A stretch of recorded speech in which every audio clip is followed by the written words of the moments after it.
Ben après, combien d'années? C'est quand la dernière fois qu'on s'est croisé? Ça date de 2016. 2016? Ouais, avant que j'aille En Moldavie. Hmm. Et comment ça s'était passé dans ton truc pour la Moldavie? Bah, en tout cas, je ne posais pas trop de questions à papa en fait. Ouais. Il m'avait juste dit, il y a la Moldavie qui est là. J'ai dit, il y a la neige là. Il me dit, oui, il y a la neige. Je fais, ok. J'ai à tout, après, je me dis rien après. Et Ouais, vas-y. pendant un moment, il me disait qu'il y avait pas mal de retard parce que malgré tout, on avait commencé la procédure en 2015. Hmm. Il y avait eu un gros retard par rapport à certains étudiants là-bas et tout. Et du coup, j'ai voyagé en 2016. En décembre 2016, si je me souviens. Décembre 2016. Une fois que j'étais reparti à Chypre. Oui. Quand tu es arrivé là-bas, c'est qui d'abord qui avait géré dans ton truc là pour le voyage? C'est un monsieur, il s'appelle Wenamio, Eloge Wenamio, de l'agence ICE. Mhm. Et quand tu es arrivé là-bas, est-ce que ça s'était bien passé les premiers jours et tout? Oui, déjà, je suis arrivé un 30 décembre. Mhm. Donc, il y avait pas mal de projets pour les fêtes. Je te retrouve en Europe, je connais personne. Ouais. C'était assez chaud. Donc, sur les appels, les vidéos, c'est pas mal de mecs qui fêtent. Et moi, j'étais en mode pays inconnu, Ouais, pas ouais. d'amis. Donc, c'était assez chaud. Mais je me suis adapté. Mais est-ce que tu avais voyagé seul ou bien vous avez voyagé en groupe? Nous étions au nombre de 10. Hmm. 10 Congolais. Ouais, ouais. De Pointe-Noire et Brazza, mélange. Et une fois là-bas, les premiers jours, tu arrives d'abord en hiver, il fait froid. Oui. Comment ça s'est passé avec ça? Alors, déjà que j'avais voyagé, j'étais juste en polo. Comme je disais, depuis Istanbul. Oui. Mais un truc d'hiver, j'étais en mode non, je vais gérer et tout, je vais gérer. Ouais, ouais. Et quand j'arrive en Moldavie, voilà, dès que je suis sorti, j'ai fait, il me faut un pull. Il faisait vraiment froid. Mhm.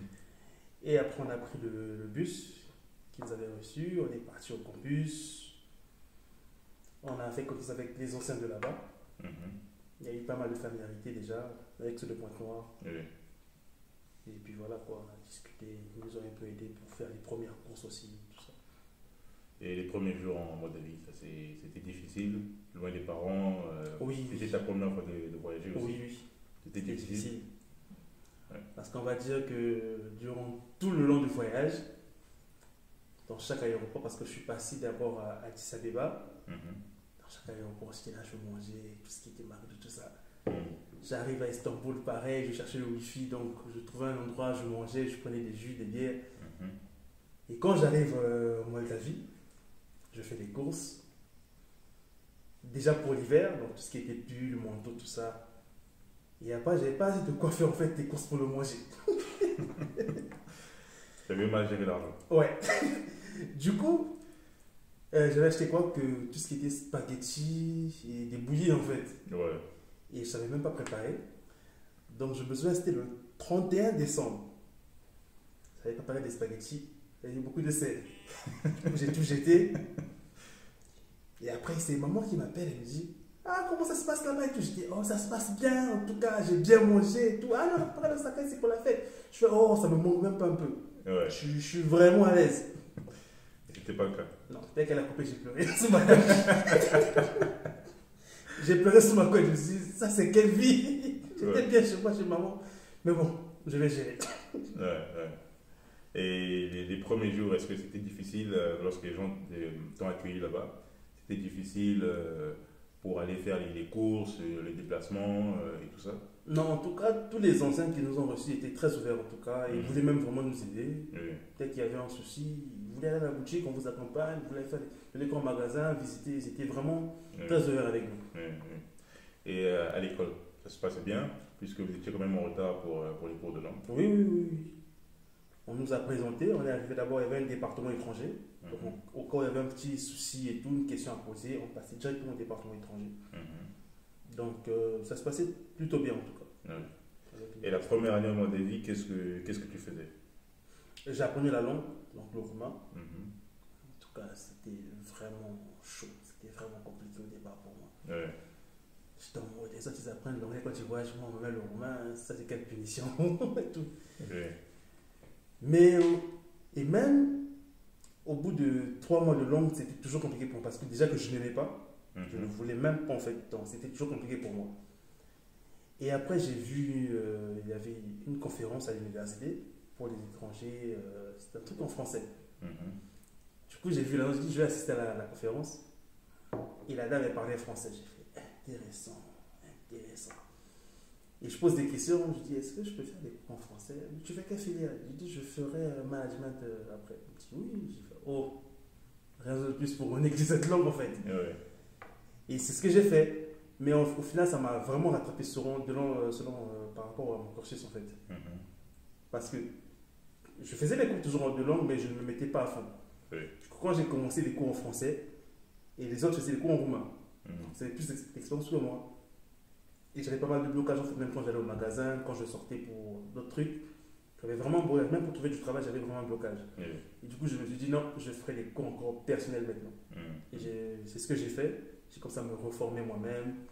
Et même quand je voyais des Pakistanais venir faire des cours à l'université, Oui. je rentrais en classe, je faisais des cours avec eux, je connaissais la dame, Ouais. je faisais certains cours avec eux pour une mise à niveau en fait. Mhm. Et c'est ce qui m'a permis d'avoir assez un bon niveau en roumain. Non, oui. Et après l'année de langue, tu as commencé en faculté en management, Oui. en français. En français, oui. Comment ça se passait à l'université? C'était difficile? Il y avait beaucoup de cours ou ça se passait comment? Non, c'était flexible, en tout cas, il n'y avait pas beaucoup de cours. Oui. On commençait à 8h, on finissait à midi, 12h.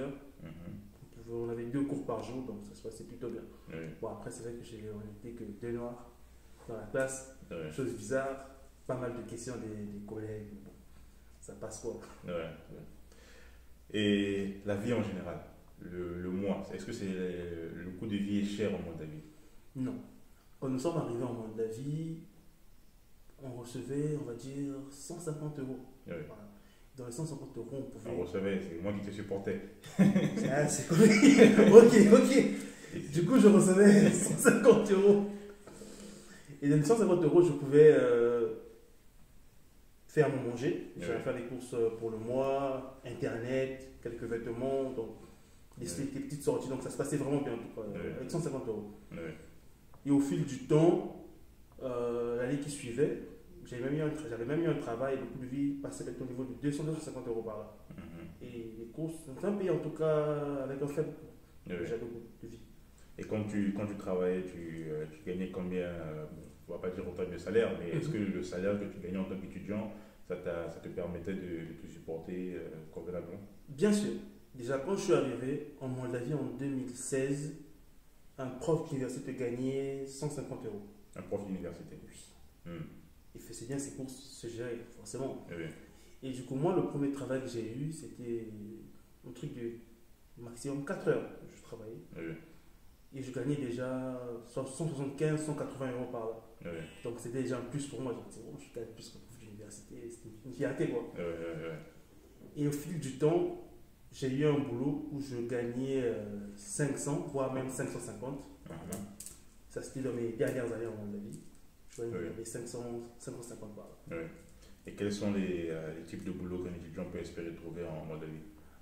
C'est plus des call centers. Oui. J'ai vraiment plus basé sur les call centers.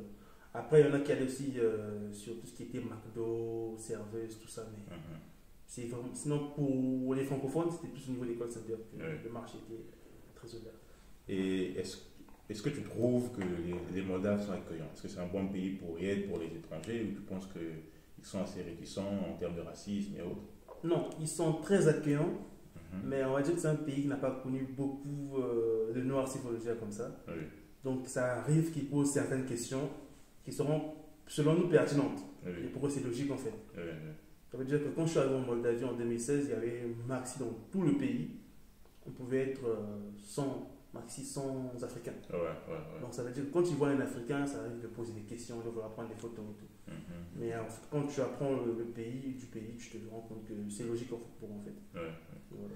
Et en parlant roumain, est-ce que c'était facile de communiquer avec les collègues en classe? Est-ce qu'ils étaient assez fermés ou... Au contraire, c'était très ouvert. Oui. J'ai une anecdote au campus. Il y avait, je m'ennuie en fait des couloirs, je marchais dans tous les couloirs du campus. Il y a des Moldaves qui sont arrivés à mon mode. Ça fait combien de temps que tu es là? Ça fait une semaine et tout. Ah, viens, on va boire. Je fais ok. Donc, dis, tu viens d'où? Dis du Congo. Tu bois? Oui. Tu fumes? Je dis non. Donc, tu bois, ça passe. Tout ce que tu veux, parle, crie, raconte des bêtises. Avec nous, tu vas parler roumain. Tu veux vraiment parler roumain, T'as des filles, fais ce que tu veux, mais vraiment pas, quoi, sois ouvert avec nous. On est très ouvert, on n'est pas enfermé. Ouais. Moi, c'était une motivation maintenant aussi. Ouais, donc ça s'était bien passé en Oui, ça général. s'était bien passé. Ouais. Très bien. Et le travail, tu l'avais trouvé en parlant roumain ou tu l'avais trouvé en parlant français ou comment? En comprenant, disons, en comprenant le roumain. Oui. Parce que tout se passait en roumain sur la plateforme. Mhm. Donc, déjà que je pouvais lire et comprendre, Oui. je regardais des annonces, j'envoyais mon CV. Quand il y avait le numéro de téléphone, je contactais directement en français. Oui. Oui. On me répondait, on me disait, ok, vu que tu parles français, passez demain, Mhm. ou demain un jour, comme ça, et puis je passais. Ok.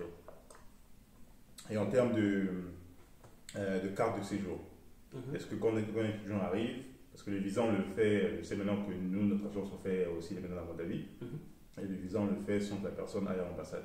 Maintenant sur place, les choses ont changé maintenant, mais sur place avant, est-ce que c'était difficile pour obtenir la carte de séjour? Ça se passait comment? Bon, déjà, la procédure elle est longue de la Moldavie, pose pas mal de questions au niveau de l'ambassade, de l'immigration. Mhm. C'était difficile, oui, mais là, c'est de mieux en mieux. Plus les années passent, plus aussi ils améliorent leur façon de travailler. Ok. Est-ce que tu as des anecdotes à partager avec l'agence qui avait fait votre procédure de voyage jusqu'à ce que tu décides de repartir au pays?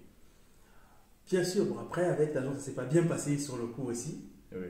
avec cette agence-là, parce que ça a bloqué nos cartes de séjour, donc on n'était pas libre de pouvoir même voyager, visiter d'autres pays. Mhm. C'était pas intéressant en fait.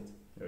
Donc c'était en mode, vu que nous étions arrivés au nombre de 10, il fallait que le responsable de l'agence puisse trouver une personne, dire bon, c'est elle qui va garder vos passeports et vos visas. Si vous voulez récupérer de l'argent, passez par elle. Donc, on se croirait en fait au pays, en fait, il fallait demander à papa, je peux avoir le passeport. Donc c'était pas intéressant.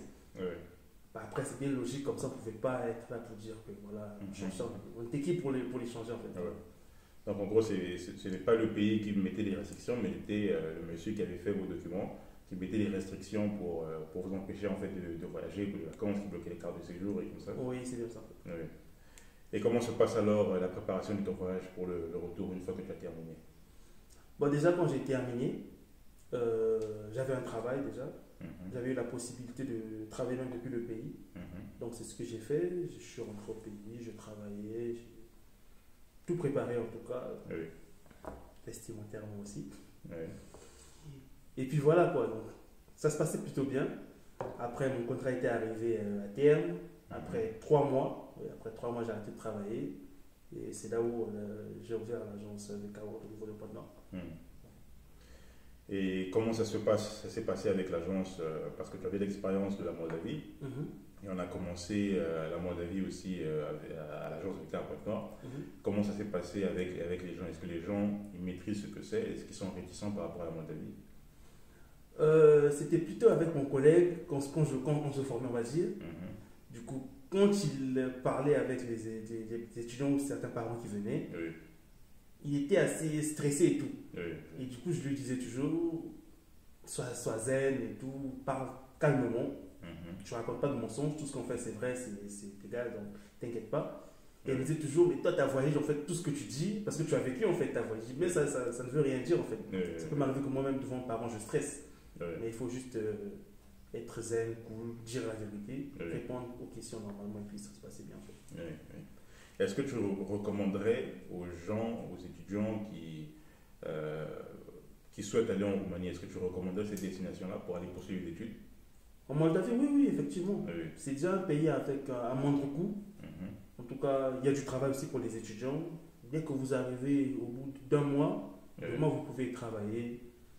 Et il y a du travail part-time, comme ils disent là-bas. Ça veut dire que tu fais cours le matin et de 15h à 20h, tu peux travailler, tu as des bons salaires, tu peux faire tes courses avec, tout ça. C'est un très bon pays en tout cas pour étudier. D'accord. Est-ce que tu as quelque chose à ajouter avant qu'on puisse terminer cette vidéo? Un petit conseil, un petit mot de la fin? Oui, il y a des très belles femmes en Moldavie. C'est l'Europe de l'Est. Vous pouvez aussi vous marier là-bas. J'ai un collègue qui est marié là-bas, donc c'est bien. Il est resté sur le territoire et ça se passe bien pour lui aussi. Donc, pour ceux qui partiront, ils aiment bien les Moldaves, les Blanches, on va dire, ils pourront se marier là-bas. Très bien. Allez, merci beaucoup d'avoir suivi cette vidéo. Voilà, c'était juste pour vous donner une perspective par rapport à la Moldavie, pour ceux qui ont des questions. Et voilà, en dessous, je laisse toujours mes coordonnées, c'est-à-dire Facebook, Instagram, et puis mon adresse email. Si vous souhaitez également poursuivre vos études en Moldavie, vous savez comment prendre contact avec nous. À la prochaine vidéo. Ciao.